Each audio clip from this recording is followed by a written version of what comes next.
Hello, my name is Marc from jazzguitarlessons.net. Improve your jazz guitar playing with a real teacher. Hey, that's me. And today we're going to look at voicings with open strings in this lesson. So let's get going.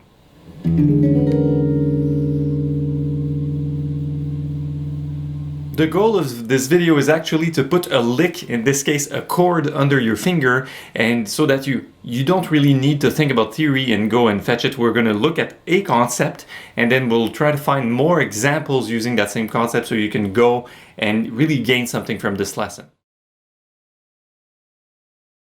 The original idea for this chord with open strings is found in the July 2016 Tune of the Month Club song, and it was on Misty. So what we have here is only one really neat chord voicing for the B flat altered. You can find this in your PDF, of course, and let's get since typically what I'll be doing with students with licks on YouTube is do it, half speed and 80% speed and practice it. Now you don't really need to practice it, you just need to look at it and kind of figure out what's happening. So let's do this. This is the chord that's in your PDF attachment. I know you can't really see my fretboard because all my big fingers are right in front of it. So let's go fret by fret and explain what is happening with this one, and then we'll find more examples of voicings with open strings. So first, I'm a big proponent of learning your shell voicing. So if you play a B flat, you learn a B flat shell, and by shell you can do a search on this blog post on jazzguitarlessons.net is root 7th and 3rd or root 3rd and 7th. In this case we start with the 3rd and 7th of the B flat 7 chord, which is a B flat dominant. So we're really well started. And let's jump the gun a little bit and find the last note. We have this note, which is a B flat note. So it's almost like having this, but we're going backwards. We have this and we have the root note only appearing on top.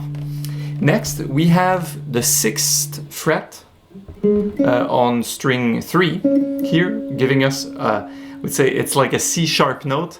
So this is the sharp 9 of B flat. So already right there, it's a B flat 7 sharp 9. B flat note again, and then we have the open B string. That's really what's bugging me. And this note is actually the flat 9 of B flat. So what happens is we have both the sharp 9, the flat 9, then the tonic on top. Okay? And as if this is not enough, what we have is an open E string, and the E note is, we can say it's the flat 5 of B flat.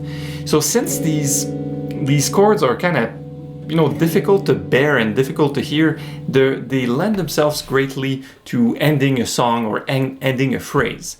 Now, of course, if all that I'm talking about is going right over your head, we got you covered. You can take a look at our course on jazzguitarlessons.net. It's called Comping 101, where you can get the basics of shell voicings, 3rd and 7ths, sharp 9, flat 9s, all these beautiful things. All right, so let's extract some more examples of chord voicings with open strings.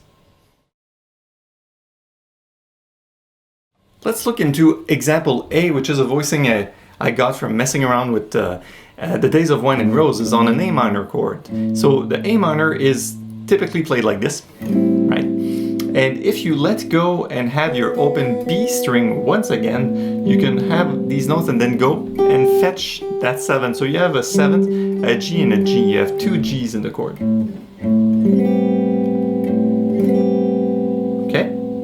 Which is better than losing 2 Gs at the casino, right?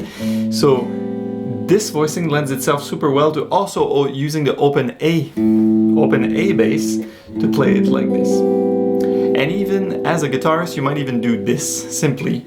That's another variation on it. So you have these 2 notes and the rest is unfretted. What's so beautiful about this is you're getting a B note right next to a C note.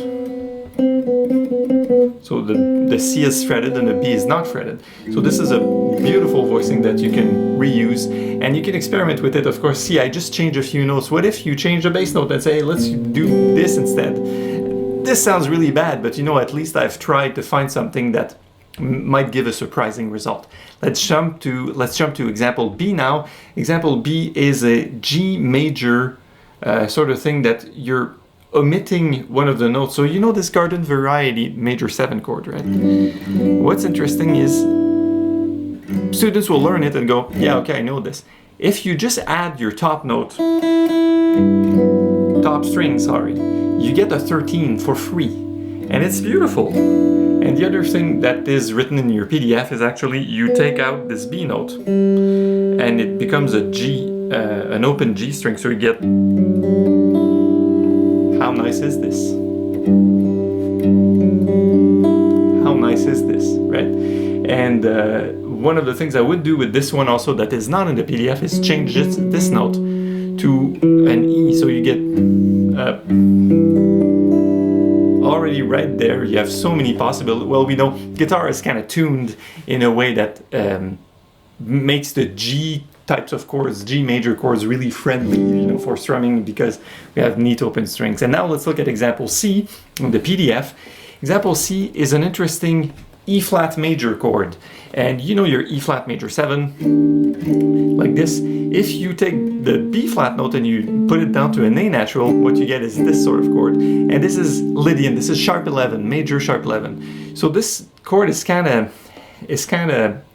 I would say neat in that it uses a shape I know, which is taking this, then barring to the 6th fret, and barring, putting a C note. I hope you can see this on camera. I know my fingers keep getting in the way. So this is a chord that I know. And all the chord does is, let's make the G the open string again, pretty much like our G major. And you go like this. So you have to reconfigure your fingers to grab that note, grab that note, grab this note and this note, and there, off you go. I know it looks super weird on camera, but it's pretty cool, pretty useful. And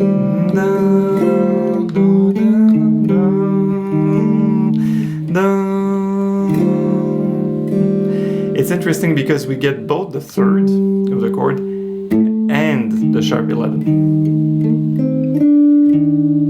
Really love that type of sound. Good.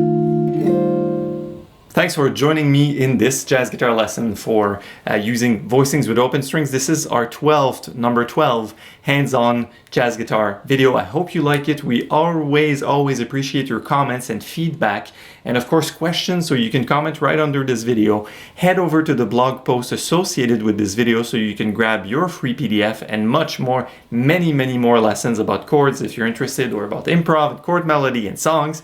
Of course, what we want you to do is to share this video either on Facebook or on Twitter or with your friends, anyone you think might like it. And please don't forget to subscribe to this YouTube channel if you didn't do so already. It's jazzguitarlessons.net. Improve your jazz guitar playing with a real teacher, and I will see you in the next video. Take care.